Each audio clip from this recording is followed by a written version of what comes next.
আমি আপনাদের আবারও স্মরণ করিয়ে দিতে চাই যে এবারের নির্বাচন শুধু শান্তিপূর্ণ নির্বাচন করার বিষয় নয়, এটা ছাত্র জনতার অভ্যুত্থানের আকাঙ্ক্ষা নতুন বাংলাদেশ গড়ার নির্বাচন।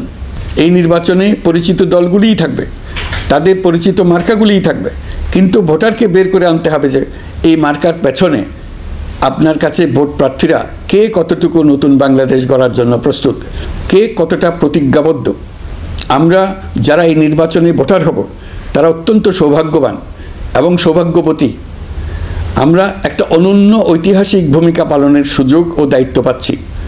আমরা জাতির নতুন যাত্রাপথ তৈরি করে দেওয়ার দায়িত্ব পাচ্ছি। আমরা নতুন রাজনৈতিক সংস্কৃতি সৃষ্টির মহান সুযোগটা পাচ্ছি।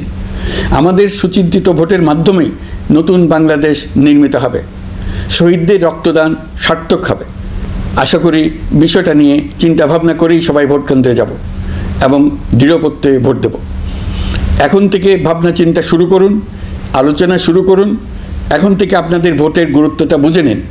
আপনার এবারের ভোটের গুরুত্ব ঐতিহাসিক মানদণ্ডে দেখা হবে। প্রিয় দেশবাসী, আমাদের সবসময় মনে রাখতে হবে পতিত ফ্যাসিবাদ ও তার দেশি বিদেশি দোসররা নতুন বাংলাদেশ গড়ার সম্মিলিত প্রচেষ্টাকে পদে পদে বাধাগ্রস্ত করার চেষ্টা চালিয়ে যাচ্ছে। তারা নানামুখী অপপ্রচারে লিপ্ত। তারা সবসময় চাইবে জুলাই অভ্যুত্থানের মাধ্যমে তৈরি হওয়া জাতীয় ঐক্যের শক্তিকে পরাভূত করতে, গণতান্ত্রিক আকাঙ্ক্ষা বাস্তবায়নের প্রচেষ্টাকে লাইনচ্যুত করতে এবং বাংলাদেশকে পুনরায় করায়ত্ত করতে। আমি আগেও বলেছি, আজ আবারও বলছি, আমরা একটা যুদ্ধ অবস্থায় আছি। এখন আমাদের একতাবদ্ধ থাকতে হবে যে কোনো মূল্যে। পরাজিত শক্তি এবং তাদের সহযোগীরা ওত পেতে বসে আছে আমাদের ছোবল মারার জন্য, আমাদের অগ্রযাত্রাকে রুখে দেওয়ার জন্য।